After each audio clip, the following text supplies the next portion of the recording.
Claudine Contasso, bonjour. Bonjour. Alors la Directe lance une campagne à destination des jeunes pour s'engager et s'engager notamment dans le syndicalisme. Pourquoi ? Alors en fait, cette action s'inscrit dans une action plus large qui vise l'engagement des jeunes dans le monde associatif, dans la vie publique en quelque sorte. Et l'étude que nous avons menée porte effectivement plus sur l'engagement syndical.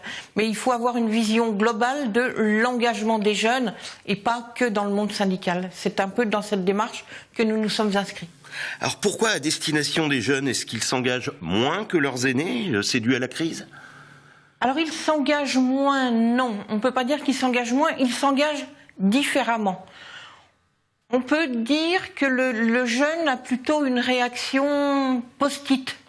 C'est-à-dire qu'il a montré qu'il était en capacité de se mobiliser de manière instantanée. Alors beaucoup de chefs d'entreprise ont une image négative du syndicalisme et d'ailleurs aussi de l'inspection du travail. Pourquoi selon vous ? Alors, du syndicaliste, certainement parce qu'il revendique. De l'inspecteur du travail, certainement parce que l'inspecteur est chargé de veiller au bon appliquement du droit du travail, à l'effectivité du droit du travail. Donc, effectivement, ça peut contrarier quelques employeurs, pas tous. La preuve en est l'accueil qui nous est réservé dans les entreprises lors de nos contrôles. Alors l'Alsace est un peu particulière de par sa proximité avec l'Allemagne, où le syndicalisme là-bas est très fort, mais on parle de syndicalisme de négociation. Pourquoi ce n'est pas pareil en France ? La vraie question, il faut la poser aux syndicalistes. Je pense qu'il y a, dans les échanges que nous avons pu avoir avec eux, je pense qu'ils se remettent aussi en question. Le monde du travail change. Il faut aussi que le syndicalisme s'adapte. De là à copier sur ce qu'il se passe ailleurs, je ne sais pas, c'est à eux de le décider.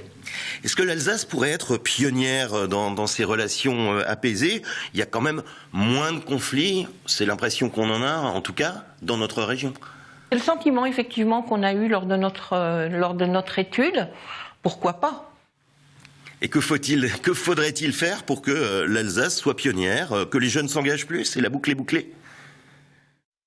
Je pense qu'il n'y a pas que l'engagement des jeunes à mettre en œuvre. Il faut pour ce genre d'activité, il faut pour que les choses avancent, au moins être deux. Ce qui voudrait dire qu'il faudrait en discuter avec les organisations syndicales et les entreprises. Claudine Contasso, merci.